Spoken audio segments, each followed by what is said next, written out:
নমস্কার বন্ধুরা, আশা করি সবাই সুস্থ ও ভালো আছেন।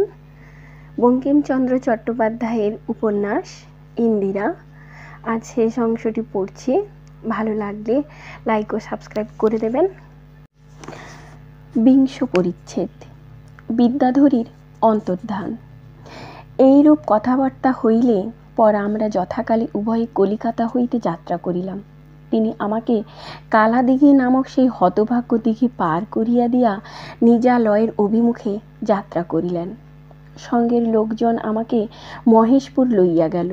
গ্রামের বাহিরে বাহক ও রক্ষকদিগকে অবস্থিতি করিতে বলিয়া দিয়া আমি পদব্রজে গ্রামের মধ্যে প্রবেশ করিলাম। সম্মুখেই পিতাকে দেখিয়া প্রণাম করিলাম। তিনি আমাকে চিনিতে পারিয়া আহ্লাদে বিবশ হইলেন। সে সকল কথা এ স্থানে বলিবার অবসর নাই। আমি এতদিন কোথায় ছিলাম, কি প্রকারে আসিলাম, তাহা কিছুই বলিলাম না। পিতা মাতা জিজ্ঞাসা করিলে বলিলাম, এর পরে বলিব। সময়ান্তরে স্থূল কথা তাহাদিগকে বলিলাম, কিন্তু সব কথা নহে। এতটুকু বুঝিতে দিলাম যে পরিশেষে আমি স্বামীর নিকটেই ছিলাম এবং স্বামীর নিকট হইতেই আসিয়াছি, এবং তিনিও 2-1 দিনের মধ্যে এখানে আসিবেন। সব কথা ভাঙিয়া চুরিয়া কামিনীকে বলিলাম। কামিনী আমার অপেক্ষা 2 বৎসরের ছোট, বড় রঙ্গ ভালোবাসে। সে বলিল, দিদি, যখন মিত্রজা এত বড় গোবর গণেশ, তাকে নিয়ে একটু রঙ্গ করিলে হয় না? আমি বলিলাম, আমারও সেই ইচ্ছা। তখন 2 বহিনে পরামর্শ আঁটিলাম, সকলকে শিখাইয়া ঠিক করিলাম। বাপ মাকেও একটু শিখাইতে হইল। কামিনী তাহাদিগকে বুঝাইল যে প্রকাশ্যে গ্রহণ করাটা এখনো হয় নাই, সেটা এইখানে হইবে, আমরাই তাহা করিয়া লইব। তবে আমি যে এখানে আসিয়াছি, এই কথাটা তাহারা জামাতা আসিলে তাহার সাক্ষাতে প্রকাশ না করেন। পরদিন সে জামাতা আসিলেন। পিতামাতা তাহাকে যথেষ্ট আদর অপেক্ষা করিলেন। আমি আসিয়াছি এ কথা বাহিরে কাহারও মুখে তিনি শুনিলেন না, কাহাকেও জিজ্ঞাসা করিতে পারিলেন না। যখন অন্তঃপুরে জলযোগ করিতে আসিলেন, তখন বড় বিষণ্ণ বদন। জলযোগের সময় আমি সম্মুখে রহিলাম না। কামিনী বসিল, আর 2-4 জন জ্ঞাতি ভগিনী ভাইজ বসিল। তখন সন্ধ্যাকাল উত্তীর্ণ হইয়াছে। কামিনী অনেক কথা জিজ্ঞাসা করিতে লাগিল। তিনি যেন কলে উত্তর দিতে লাগিলেন। আমি আড়ালে দাঁড়াইয়া সব শুনিতে দেখিতে লাগিলাম। পরিশেষে তিনি কামিনীকে জিজ্ঞাসা করিলেন, তোমার দিদি কোথায়? কামিনী খুব একটা দীর্ঘ নিঃশ্বাস ফেলিয়া বলিল, কি জানি কোথায়। কাল দেখিতে সেই যে সর্বনাশটা হইয়া গেল, তারপর তো আর কোনো খবর পাওয়া যায় নাই। তার মুখখানা বড় লম্বা হইয়া গেল, কথা আর কহিতে পারেন না। বুঝি কুমুদিনীকে হারাইলাম, এ কথা মনে করিয়া থাকিবেন, কেননা তার চক্ষু দিয়া দরবিগলিত ধারা বহিতে লাগিল। চক্ষের জল সামলাইয়া তিনি জিজ্ঞাসা করিলেন, কুমুদিনী বলিয়া কোনো স্ত্রীলোক আসিয়াছিল কি? কামিনী বলিল, কুমুদিনী কি, কে, তাহা বলিতে পারি না। একটা স্ত্রীলোক পরশুদিন পালকি করিয়া আসিয়াছিল বটে। সে বরাবর মহাভৈরবীর মন্দিরে গিয়া উঠিয়া দেবীকে প্রণাম করিল। অমনি একটা আশ্চর্য ব্যাপার উপস্থিত হইল। হঠাৎ মেঘ অন্ধকার হইয়া ঝড় বৃষ্টি হইল। সেই স্ত্রীলোকটা সেই সময় ত্রিশূল হাতে করিয়া জ্বলিতে জ্বলিতে আকাশে উঠিয়া কোথায় চলিয়া গেল। প্রাণনাথ জলযোগ ত্যাগ করিলেন। হাত ধুইয়া মাথায় হাত দিয়া অনেকক্ষণ বসিয়া রহিলেন। অনেকক্ষণের পর বলিলেন, যে স্থান হইতে কুমুদিনী অন্তর্ধান করিয়াছে, তাহা দেখিতে পাই না। কামিনী বলিল, পাও বই কি, অন্ধকার হয়েছে, আলো নিয়ে আসি। এই বলিয়া কামিনী আমাকে ইঙ্গিত করিয়া গেল, আগে তুই যা, তারপর আলো নিয়ে উপেন্দ্রবাবুকে লইয়া যাইব। আমি আগে মন্দিরে গিয়া বারান্দায় বসিয়া রহিলাম। সেইখানে আলো ধরিয়া কামিনী আমার স্বামীকে আমার কাছে লইয়া আসিল। তিনি আসিয়া আমার পদপ্রান্তে আছাড়িয়া পড়িলেন, ডাকিলেন, কুমুদিনী, কুমুদিনী, যদি আসিয়াছ তো আর আমার ত্যাগ করিও না। তিনি 2-4 এই কথা বলার পর কামিনী চটিয়া উঠিয়া বলিল, আয় দিদি, উঠে আয়, ও মিনসে কুমুদিনী চেনে, তোকে চেনে না। তিনি ব্যগ্র হইয়া জিজ্ঞাসা করিলেন, দিদি, দিদি কে? কামিনী রাগ করিয়া বলিল, আমার দিদি ইন্দিরে, কখনো নাম শোনোনি? এই বলিয়া দুষ্টা কামিনী আলোটা নিবাইয়া দিয়া আমার হাত ধরিয়া টানিয়া লইয়া আসিল। আমরা খুব ছুটিয়া আসিলাম। তিনি একটু প্রকৃতিস্থ হইলেই আমাদের পিছু ছুটিলেন, কিন্তু অন্ধকার, পথ অচেনা। একটা চৌকাঠ বাঁধিয়া একটা ছোট রকম আছাড় খাইলেন। আমরা নিকটেই ছিলাম। দুইজনে দুই দিক হইতে হাত ধরিয়া তুলিলাম। কামিনী চুপি চুপি বলিল, আমরা বিদ্যাধরী, তোমার রক্ষার জন্য সঙ্গে সঙ্গে বেড়াইতেছি। এই বলিয়া তাকে টানিয়া আনিয়া শয্যাগৃহে উপস্থিত করিলাম। সেখানে আলো ছিল। তিনি আমাদের দেখিয়া বলিলেন, এ কে? এ তো কামিনী, আর এ তো কুমুদিনী। কামিনী রাগে 10খানা হইয়া বলিল, আহ পোড়া কপাল, এই বুদ্ধিতে টাকা রোজগার করেছ? কোদাল পারো না কি? এ কুমুদিনী না, ইন্দিরে, ইন্দিরে, ইন্দিরে। তোমার পরিবার, আপনার পরিবার চিনতে পারো না? তখন স্বামী মহাশয় আহ্লাদে অজ্ঞান হইয়া আমাকে কোলে টানিয়া লইতে গিয়া কামিনীকেই কোলে টানিয়া লইলেন। সে তার গালে এক চড় মারিয়া হাসিতে হাসিতে চলিয়া গেল। সেদিনের আহ্লাদের কথা বলিয়া উঠিতে পারি না। বাড়িতে খুব উৎসাহ বাঁধিল। সেই রাত্রে কামিনীতে আর বাবুতে প্রায় 100 বার বাগযুদ্ধ হইল। সকল বাড়ি প্রাণনাথ হারিলেন। 21তম পরিচ্ছেদ। সেকালে যেমন ছিল। কালাদিঘির ডাকাইতির পর আমার অদৃষ্টে যাহা ঘটিয়াছিল, স্বামী মহাশয় এক্ষণে আমার কাছে সব শুনিলেন। রমণবাবু ও সুভাষিনী যেরূপ ষড়যন্ত্র করিয়া তাহাকে কলিকাতায় লইয়া গিয়াছিল, তাহাও শুনিলেন। একটু রাগও করিলেন। বলিলেন, আমাকে এত ঘুরাইবার ফিরাইবার প্রয়োজনটা কি ছিল তাহাও বুঝাইলাম। তিনি সন্তুষ্ট হইলেন, কিন্তু কামিনী সন্তুষ্ট হইল না। কামিনী বলিল, তোমায় ঘানি গাছে ঘুরাই নাই, অমনি ছাড়িয়াছে, এটুকু দিদির দোষ। আবার আবদার নিলেন কিনা গ্রহণ করব না। আর এই মিনসে যখন আমাদের আলতা পরা সেই পাদপদ্মখানি ভিন্ন তোমার জেতের গতিমুক্তি নাই, তখন অত বড়াই কেন? উপেন্দ্রবাবু এবার একটা উত্তর মারিলেন। বলিলেন, তখন চিনিতে পারিনে যে তোমাদের কি চিনতে জোয়ায়? কামিনী বলিল, তুমি যে চিনিবে বিধাতা তা কপালে লিখেন নাই। যাত্রায় শোনোনি? বলে, ধবলি বলিল শ্যাম, কে চেনে তোমারে? চিনি শুধু কাঁচা ঘাস যমুনার ধারে।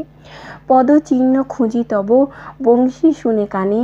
ধব জব বজ্রাঙ্কুশ তাই, গরু কি তা জানে? আমি আর হাসি রাখিতে পারিলাম না। উপেন্দ্রবাবু অপ্রতিভ হইয়া কামিনীকে বলিলেন, যা ভাই, আর জ্বালাসনি। যাত্রা করলি, তার জন্য এই পানের খিলিটা পেলা নিয়ে যা। কামিনী বলিল, ও দিদি, মিত্রজার একটু বুদ্ধিও আছে দেখিতে পাই। আমি, কি বুদ্ধি দেখলি? কামিনী, বাবু পানের ঠিলিটা রেখে খিলিটা দিয়েছেন, বুদ্ধি নয়? তা তুই এক কাজ করিস, মধ্যে মধ্যে তোর পায়ে হাত দিতে দিস, তাহলে হাত দরাজ হবে। আমি কি ওকে পায়ে হাত দিতে পারি? উনি হলেন আমার পতি দেবতা। কামিনী, দেবতা কবে হলেন? পতি যদি দেবতা, তবে এতদিন তো তোমার কাছে উনি উপদেবতাই ছিলেন। আমি, দেবতা হয়েছেন যবে ওর বিদ্যাধরী গিয়েছে। কামিনী, আহা, বিদ্যাকে ধরি ধরি করেও ধরতে পারলেন না। তা দেখো মিত্র মহাশয়, তোমার যে বিদ্যা, তাহার সঙ্গে ধরাধরি না থাকিলেই ভালো। সে বিদ্যা বড় বিদ্যা, যদি না পড়ে ধরা। আমি, কামিনী, তুই বড় বাড়ালি, শেষ চুরি চামারি পর্যন্ত ঘাড়ে ফেলেতেছিস। কামিনী, অপরাধ আমার? যখন মিত্র মহাশয় কমিশারিয়েটের কাজ করেছেন, তখন চুরি তো করেছেন, আর চামারি, তা যখন রসদ জুগিয়েছেন, তখন চামারিও করেছেন। উপেন্দ্রবাবু বলিলেন, বলুক গে ছেলে মানুষ, অমৃতং বালভাষিতং। কামিনী, কাজেই তুমি যখন বিদ্যাধরী শাসিতং, তখন তোমার বুদ্ধি নাসিতং, আমি তবে আসিতং, মা ডাকিতং। বাস্তবিক মা ডাকিতেছিলেন। কামিনী মার কাছে হইতে ফিরিয়া আসিয়া বলিল, জানো কেন মা ডাকিতং? তোমরা আর 2 দিন থাকিতং, যদি না থাকিতং তবে জোর করে রাখিতং। আমরা পরস্পরের মুখপানে চাহিলাম।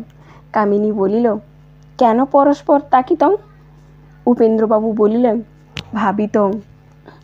কামিনী বলিল, বাড়ি গিয়া ভাবিতং। এখন 2 দিন এখানে খাবিতং, দাবিতং, হাসিতং, খুশিতং, খেলিতং, ধুলিতং, হেলিতং, দুলিতং, নাচিতং, গাইতং। উপেন্দ্রবাবু বলিলেন, কামিনী, তুই নাচবি? কামিনী, দূর, আমি কেন? আমি যে শিকল কিনে রেখেছি, তুমি নাচবে। উপেন্দ্রবাবু, আমাকে তো আসা পর্যন্ত নাচাচ্ছ, আর কত নাচাবে? আজ তুমি একটু নাচবে। কামিনী, তাহলে থাকিবে? উপেন্দ্রবাবু, থাকিব। কামিনীর নাচ দেখিবার প্রত্যাশায় নহে, আমার পিতামাতার অনুরোধে উপেন্দ্রবাবু আর একদিন থাকিতে সম্মত হইলেন। সেদিনও বড় আনন্দে গেল। দলে দলে পাড়ার মেয়েরা আসিয়া সন্ধ্যার পর আমার স্বামীকে ঘেরিয়া লইয়া মজলিস করিয়া বসিল। সেই প্রকাণ্ড পুরীর একটা কোণের ঘরে মেয়েদের মজলিস হইল। কত মেয়ে আসিল, তার সংখ্যা নাই। কত বড় বড় পটল চেরা ভ্রমর তারা চোখ সারি বাঁধিয়া স্বচ্ছ সরোবরে সফরীর মতো খেলিতে লাগিল। কত কালো কালো কুণ্ডলি করা ফনা ধরা অলকারাশি বর্ষাকালে বনের লতার মতো ঘুরিয়া ঘুরিয়া ফুলিয়া ফুলিয়া দুলিয়া উঠিতে লাগিল। যেন কালিয়া দমনে কালো নাগিনীর দল বিত্রস্ত হইয়া যমুনার জলে ঘুরিতে ফিরিতেছে। কত কানবালা, চৌদান, মাকড়ি, ঝুমকা, ইয়াররিং, দুল, মেঘমধ্যে বিদ্যুতের মতো কত মেঘের কত চুলের রাশি ভিতর হইতে খেলিতে লাগিল। কত রাঙা ঠোঁটের ভিতর হইতে কত মুক্তা পংক্তির মতো দন্তশ্রেণীতে কত সুগন্ধি তাম্বুল চর্বণে কত রকম অধর লীলার তরঙ্গ উঠিতে লাগিল। কত প্রৌঢ়ার ফাঁদে নাথের ফাঁদে কন্দর্প ঠাকুর ধরা পড়িয়া তীরন্দাজিতে জবাব দিয়া নিষ্কৃতি পাইলেন। কত অলঙ্কার রাশিভূষিত সুগোল বাহুর উৎক্ষেপ নিক্ষেপে বায়ু সন্তারিত পুষ্পিত লতাপূর্ণ উদ্যানের মতো সেই কক্ষ একটা অলৌকিক চঞ্চল শোভায় শোভিত হইতে লাগিল। রুনু রুনু ঝুনু ঝুনু সিঞ্জিতে ভ্রমর গুঞ্জন অনুকৃত হইতে লাগিল। কত চিকে চিকচিক হারে বাহার, চন্দ্রাহারে চন্দ্রের হার, মলের ঝলমলে চরণ টলমল। কত বানারসি, বালুচরি, মির্জাপুরি, ঢাকাই, শান্তিপুরে, সিমলা, ফরাসডাঙ্গা, চিলি, গরদ, সুতা, রঙ্গ করা, রঙ্গ ভরা, ডুরে, ফুরফুরে, ঝুরঝুরে, বাঁদুরে, তাতে কারো ঘোমটা, কারো আড় ঘোমটা, কারো আধ ঘোমটা, কারো কেবল কবরী প্রান্তে মাত্র বসন সংস্পর্শ, কারো তাতে ভুল। আমার প্রাণনাথ অনেক গোড়ার পল্টন ফতে করিয়া ঘরে টাকা লইয়া আসিয়াছেন। অনেক কর্নেল যান রেলের বুদ্ধিভ্রংশ করিয়া লাভের অংশ ঘরে লইয়া আসিয়াছেন। কিন্তু এই সুন্দরের পল্টন দেখিয়া তিনি বিশুষ্ক বিত্রস্ত। তোপের আগুনের স্থানে নয়ন বর্ণির স্ফূর্তি কামানোর কাল করা কুণ্ডলীকৃত ধূমপুঞ্জের পরিবর্তে এই কাল করাল কুণ্ডলীকৃত কমনীয় কেশ ও কাদম্বিনী বেয়নটের ঠনঠনির পরিবর্তে এই অলঙ্কারের রুনরুনি জয়ঢাকের বাদ্যের পরিবর্তে আলতা পরা পায়ের মলের ঝমঝমি। যে পুরুষ চিলিয়ানওয়ালা দেখিয়াছে সেও হতাশ্বাস।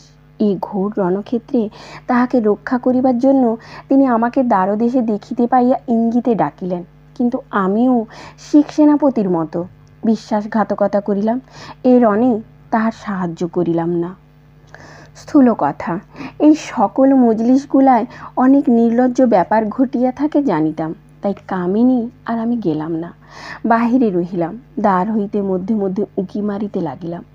যদি বলো যাহাতে নির্লজ্জ ব্যাপার ঘটে তুমি তাহার বর্ণনায় কেন প্রবৃত্ত, তাহাতে আমার উত্তর এই যে আমি হিন্দুর মেয়ে, আমার রুচিতে এই সকল ব্যাপার নির্লজ্জ ব্যাপার। কিন্তু এখনকার প্রচলিত রুচি ইংরেজি রুচি। ইংরেজি রুচির বিধান মতে বিচার করিলে ইহাতে নির্লজ্জ ব্যাপার কিছুই পাওয়া যাইবে না। বলিয়াছি, আমি ও কামিনী দুইজনে একবার উঁকি মারিলাম। দেখি পাড়ার যমুনা ঠাকুরানী সভাপত্নী হইয়া জমকাইয়া বসিয়া আছেন। তার বয়স 45 ছাড়াইয়াছে। রংটা মিঠে রকম কালো, চোখ দুইটা ছোট ছোট কিন্তু একটু ঢুলু ঢুলু, ঠোঁট দুইখানা পুরু কিন্তু রসে ভরা ভরা, বস্ত্রালঙ্কারের বাহার, পায়ে আলতার বাহার, কালোতে রাঙা যেন যমুনাতেই জবা, মাথায় ছেঁড়া চুলের বাহার, শরীরের ব্যাস ও পরিধি অসাধারণ দেখিয়া আমার স্বামী তাহাকে নদীরূপা মহিষী বলিয়া ব্যঙ্গ করিতেছেন। মথুরাবাসীরা যমুনা নদীকে কৃষ্ণের নদীরূপা মহিষী বলিয়া থাকে। সেই কথা লক্ষ্য করিয়া উপেন্দ্রবাবু এই রসিকতা করিলেন। এখন আমার যমুনা দিদি কখনো মথুরা যান নাই, এত খবরও জানেন না এবং মহিষী শব্দের অর্থটা জানেন না। তিনি মহিষী অর্থে কেবল মাদি মহিষী বুঝিয়াছিলেন এবং সেই জন্তুর সহিত আপনার শরীরের সাদৃশ্য লক্ষ্য করিয়া রাগে গড়গড় করিতেছিলেন। প্রতিশোধার্থ তিনি আমার স্বামীর সম্মুখে আমাকে প্রকারান্তরে গাই বলিলেন। এমন সময়ে আমি দ্বার হইতে মুখ বাড়াইয়া জিজ্ঞাসা করিলাম, যমুনা দিদি কি গো? যমুনা দিদি বলিলেন, একটা গাই ভাই। আমি জিজ্ঞাসা করিলাম, গাই কেন গা? কামিনী আমার পাশ হইতে বলিল, ডেকে ডেকে যমুনা দিদির গলা কাঠ হইয়া গিয়াছে, একবার পিওবে? হাসির চোটে সভাপতিনী মহাশয়া নিবিয়া গেলেন। কামিনীর উপর গরম হইয়া বলিলেন, একরত্তি মেয়ে, তুই সকল হাঁড়িতে কাটি দিস কেন লো কামিনী? কামিনী বলিল, আর তো কেউ তোমার ভুসি কলাই সিদ্ধ করতে জানে না। এই বলিয়া কামিনী পলাইল। আমিও পলাইলাম। আবার একবার গিয়া উঁকি মারিলাম। দেখি পাড়ার পিয়ারি ঠান দিদি জাতিতে বৈদ্য, বয়স 65 বৎসর, তার মধ্যে পঞ্চবিংশতি বৎসরের বৈধব্যে কাটিয়াছে। তিনি সর্বাঙ্গে অলঙ্কার পরিয়া ঘাগরা পরিয়া রাধিকা সাজিয়া আসিয়াছেন। আমার স্বামীকে লক্ষ্য করিয়া, কৃষ্ণ কই, কৃষ্ণ কই বলিয়া সেই কামিনী কুঞ্জ বন পরিভ্রমণ করিতেছেন। আমি জিজ্ঞাসা করিলাম, কি খোঁজো ঠান দিদি? তিনি বলিলেন, আমি কৃষ্ণকে খুঁজি। কামিনী বলিল, গোয়ালবাড়ি যাও, এ কায়েতের বাড়ি। রসিকতা প্রবীণা বলিল, কায়েতের বাড়ি আমার কৃষ্ণ মিলিবে? কামিনী বলিল, ঠান দিদি সকল জাতেই জাত দিয়াছ নাকি? এখন পিয়ারি ঠাকুরানীর এককালে তেলই অপবাদ ছিল। এই কথায় তিনি তেলে বেগুনে জ্বলিয়া উঠিয়া কামিনীকে ব্যঙ্গচ্ছলে গালি পাড়িতে আরম্ভ করিলেন। আমি তাকে থামাইবার জন্য যমুনা দিদিকে দেখাইয়া দিয়া বলিলাম, রাগ করো কেন? তোমার কৃষ্ণ ওই যমুনায় ঝাঁপ দিয়াছেন, এসো তোমায় আমার পুলিনে দাঁড়াইয়া একটু কাঁদি। যমুনা ঠাকুরানী মহিষ শব্দের অর্থবোধে যেমন পণ্ডিতা, পুলিন শব্দের অর্থবোধেও সেইরূপ। তিনি ভাবিলেন, আমি বুঝি কোনো পুলিন বিহারীর কথার ইঙ্গিত করিয়া তাহার অকলঙ্কিত সতীত্বের প্রতি কোনো প্রকার ইঙ্গিত করিয়াছি। তিনি সক্রোধে বলিলেন, এর ভিতর পুলিন কেলো? কাজেই আমারও একটু রঙ্গ চড়াইতে ইচ্ছা হইল। আমি বলিলাম, যার গায়ে পড়িয়া যমুনা রাত্রিদিন তরঙ্গভঙ্গ করে বৃন্দাবনে তাকে পুলিন বলে, আবার তরঙ্গভঙ্গে সর্বনাশ করিল। যমুনা দিদি তো কিছু বুঝিল না, রাগিয়া বলিল, তোর তরঙ্গ ফরঙ্গকেও চিনি যে, তোর পুলিনকেও চিনি নে, তোর বৃন্দাবনকেও চিনি নে, তুই বুঝি ডাকাতের কাছে এত সব রঙ্গরসের নাম শিখে এসেছিস? মজলিসের ভিতর রঙ্গময়ী বলিয়া আমার একজন সমবয়স্কা ছিল। সে বলিল, অত ক্ষেপ কেন যমুনা দিদি? পুলিন বলে নদীর ধারের চড়াকে, তোমার দুধারে কি চড়া আছে? চঞ্চলা নামে যমুনা দিদির ভাইজ ঘোমটা দিয়া পিছনে বসিয়াছিল।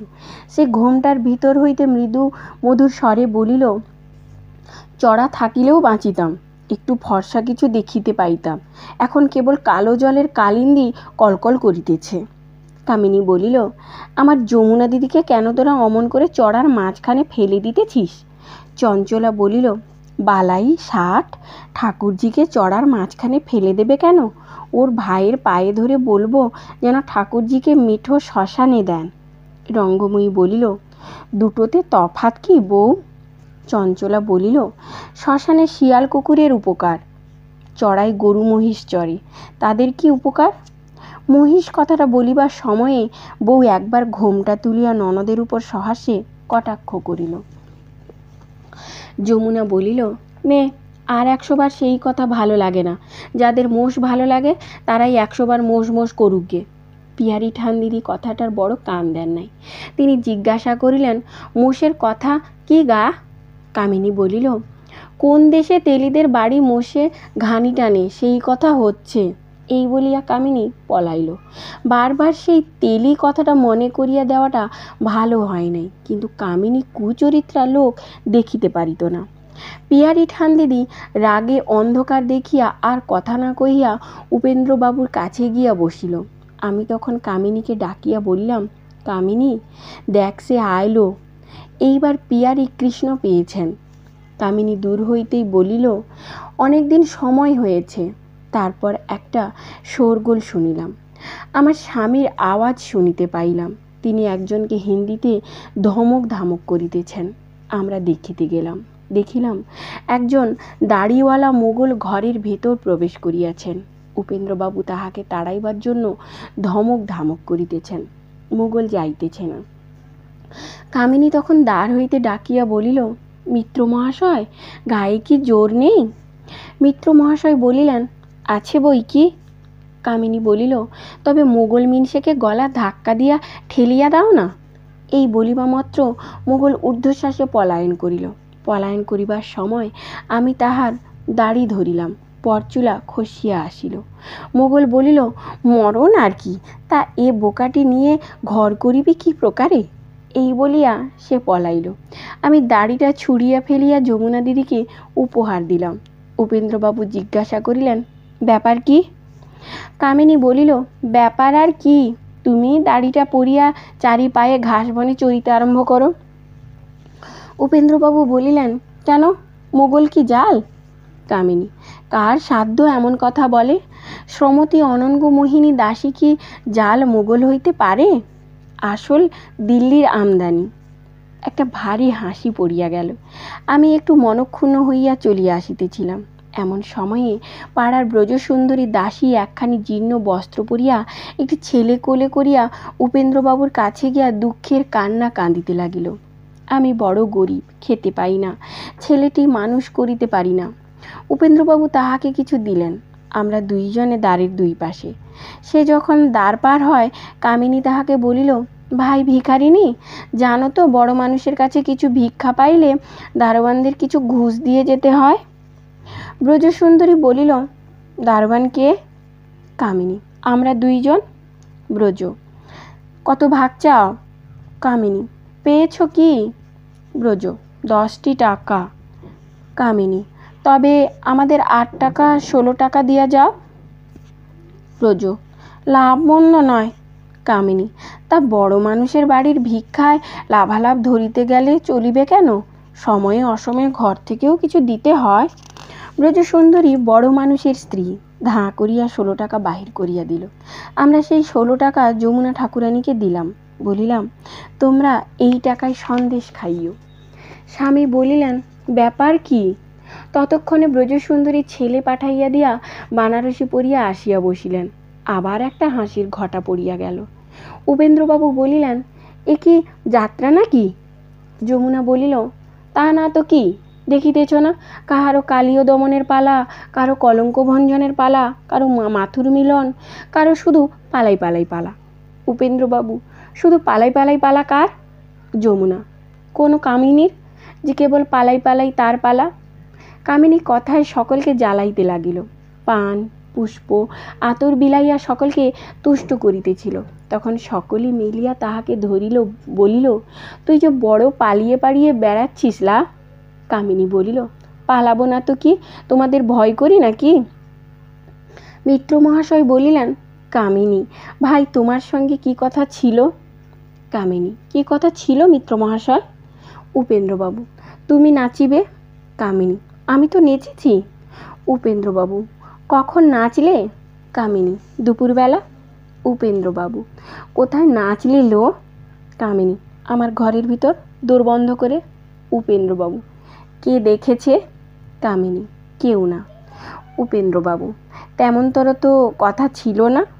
কামিনী, এমন কথাও ছিল না যে তোমাদের সম্মুখে আসিয়া পেশোয়াজ পরিয়া নাচিব। নাচিব স্বীকার করিয়াছিলাম, তা নাচিয়াছি, আমার কথা রাখিয়াছি। তোমরা দেখিতে পাইলে না, তোমাদের অদৃষ্টের দোষ।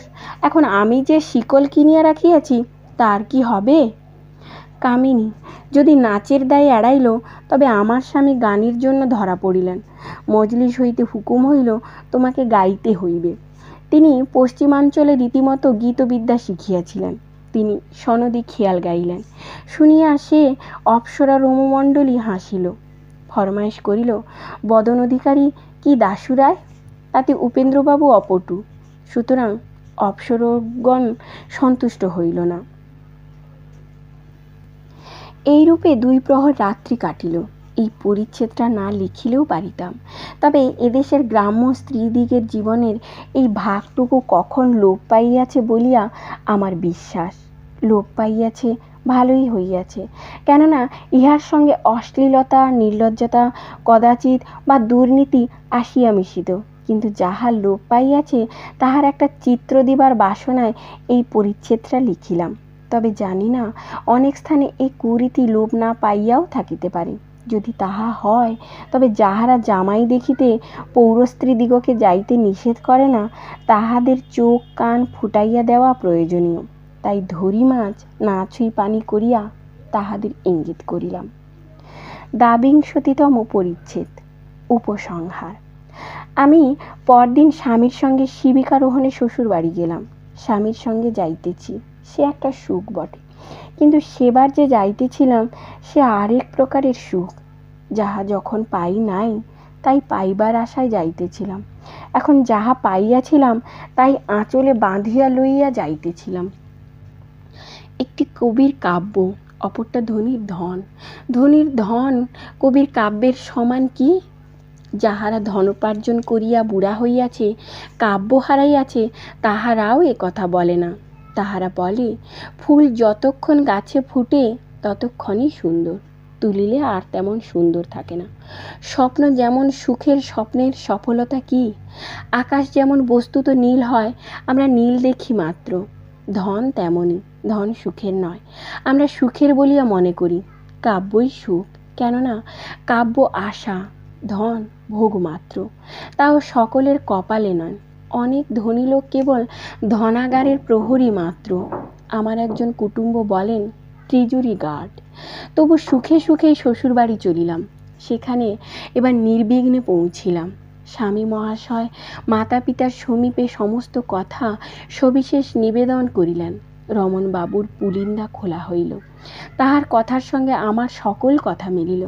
আমার শ্বশুর শাশুড়ি সন্তুষ্ট হইলেন। সমাজের লোকেও সবিশেষ বৃত্তান্ত জানিতে পারিয়া কোনো কথা তুলিল না। আমি সকল ঘটনা বিবৃত করিয়া সুভাষিনীকে পত্র লিখিলাম। সুভাষিনীর জন্য সর্বদা আমার প্রাণ কাঁদিত। আমার স্বামী আমার অনুরোধে রমণবাবুর নিকট হারানির জন্য 500 টাকা পাঠাইয়া দিলেন। শীঘ্রই সুভাষিনীর উত্তর পাইলাম। উত্তর আনন্দ পরিপূর্ণ। সুভাষিনী রমণবাবুর হস্তাক্ষরে পত্র লিখিয়াছিল, কিন্তু কথাগুলা সুভাষিনীর নিজের। তাহার কথার রকমেই বোঝা গেল। সেই সকলেরই সংবাদ লিখিয়াছিল। 2-1টা সংবাদ উদ্ধৃত করিতেছি। সেই লিখিতেছে, হারানি প্রথমে কিছুতেই টাকা লইবে না, বলে আমার লোভ বাড়িয়া যাইবে।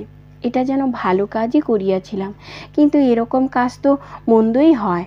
আমি যদি লোভে পড়িয়া মন্দেই রাজি হই। আমি পোড়ার মুখীকে বুঝাইলাম যে, আমার ঝাঁটা না খাইলে কি তুই এ কাজ করিতিস? সবার বেলায় কি তুই আমার হাতের ঝাঁটা খেতে পাবি? মন্দ কাজের বেলা কি আমি তোকে তেমনই তোর শুধু মুখে ঝাঁটা খাওয়াইব? দুটো গালিগালাও খাবো না কি? ভালো কাজ করেছিস, বকশিস নে। এইরূপ অনেক বুঝানো পড়ানোতে সে টাকা নিয়েছে। এখন নানা রকম ব্রত নিয়ম করিবার ফর্দ করিতেছে। যত দিন না তোমার এই সংবাদ পাওয়া গিয়াছিল, তত দিন সে আর হাসে নাই, কিন্তু এখন তার হাসির জ্বালায় বাড়ির লোক অস্থির হইয়াছে। পাচিকা ব্রাহ্মণ ঠাকুরানীর সংবাদ সুভাষিনী এইরূপ লিখিল, যে অবধি তুমি তোমার স্বামীর সঙ্গে গোপনে চলিয়া গিয়াছ, সেই অবধি বুড়ি বড় আস্ফালন করিত, বলিত, আমি বরাবর জানি সে মানুষ ভালো নয়, তার রকম সকম ভালো নয়। কতবার বলেছি যে এমন কুচরিত্র মানুষ তোমরা রেখো না। তা কাঙালের কথা কে গ্রাহ্য করে? সবাই কুমুদিনী কুমুদিনী করে অজ্ঞান। এমনই এমনই আরও কথা। তারপর যখন শুনিল যে তুমি কাহারও সঙ্গে যাও নাই, আপনার স্বামীর সঙ্গে গিয়াছ, তুমি বড় মানুষের মেয়ে, বড় মানুষের বউ, এখন আপনার ঘর বর পাইয়াছ, তখন বলিল, আমি তো বরাবর বলছি মা যে সে বড় ঘরের মেয়ে, ছোট ঘরে কি আর অমন স্বভাব চরিত্র হয়? যেমন রূপ তেমনই গুণ, যেন লক্ষ্মী। সে ভালো থাকুক মা। তা দেখো বৌদিদি, আমাকে কিছু পাঠাইয়া দিতে বলো। গৃহিণী সম্বন্ধে সুভাষিনী লিখিল, তিনি তোমার এই সকল সংবাদ পাইয়া আহ্লাদ প্রকাশ করিয়াছেন, কিন্তু আমাকেও রমণবাবুকে কিছু ভৎসনাও করিয়াছেন, বলিয়াছেন, সে যে এত বড় ঘরের মেয়ে, তা তোরা আমাকে আগে বললি না কেন? আমি তাকে খুব যত্নে রাখিতাম। আর তোমার স্বামীরও কিছু নিন্দা করিয়াছেন, বলিয়াছেন, হোক তার পরিবার, আমার অমন রাঁধুনিটা নিয়ে যাওয়া তার কিছু ভালো হয় নাই। কর্তা রামরাম দত্তের কথা সুভাষিনীর নিজ হাতের হিজিবিজি। কষ্টে পড়িলাম যে কর্তা গৃহিণীকে কৃত্রিম কোপের সহিত তিরস্কার করিয়া বলিয়াছিলেন, তুমি ছলছুতা করিয়া সুন্দর রাঁধুনিটাকে বিদায় করিয়া দিয়াছ। গৃহিণী বলিলেন, খুব করিয়াছি, তুমি সুন্দরী নিয়ে কি ধুইয়া খাইতে? কর্তা বলিলেন, তা কি বলতে পারি, ও কালো রূপ আর রাত দিন ধ্যান করিতে পারা যায় না। গৃহিণী সেই হইতে শয্যা লইলেন, আর সেদিন উঠিলেন না। কর্তা যে তাহাকে খেপাইয়াছেন তাহা তিনি কিছুতেই বুঝিলেন না। বলা বাহুল্য যে ব্রাহ্মণী ঠাকুরানী ও অন্যান্য ভৃত্য বর্গের জন্য কিছু কিছু পাঠাইয়া দিলাম। তারপর সুভাষিনীর সঙ্গে আর একবার মাত্র দেখা হইয়াছিল। তার কন্যার বিবাহের সময়ে বিশেষ অনুরোধে স্বামী মহাশয় আমাকে লইয়া গিয়াছিলেন। সুভাষিনীর কন্যাকে অলঙ্কার দিয়া সাজাইলাম, গৃহিণীকে উপযুক্ত উপহার দিলাম, যে যাহার যোগ্য তাহাকে সেইরূপ দান ও সম্ভাষণ করিলাম। কিন্তু দেখিলাম গৃহিণী আমার প্রতি ও আমার স্বামীর প্রতি অপ্রসন্ন। তার ছেলের ভালো খাওয়া হয় না, কথাটা আমাকে অনেকবার শুনাইলেন। আমিও রমণবাবুকে কিছু রাঁধিয়া খাওয়াইলাম, কিন্তু আর কখনো গেলাম না, রাঁধিবার ভয়ে নয়, গৃহিণীর মনোদুঃখের ভয়ে। গৃহিণী ও রামরাম দত্ত অনেক দিন হইল স্বর্গারোহণ করিয়াছেন, কিন্তু আর যাওয়া ঘটে নাই। আমি সুভাষিনীকে ভুলি নাই, ইহ জন্মে ভুলিব না। সুভাষিনীর মতো এ সংসারে আর কিছু দেখিলাম না। বঙ্কিমচন্দ্র চট্টোপাধ্যায়ের উপন্যাস ইন্দিরা আজ এখানেই সমাপ্ত হলো। পরের ভিডিওতে আবার নতুন একটি গল্প নিয়ে আসছি। ভালো থাকবেন, সুস্থ থাকবেন, আর ভালো লাগলে লাইক ও সাবস্ক্রাইব করে দেবেন।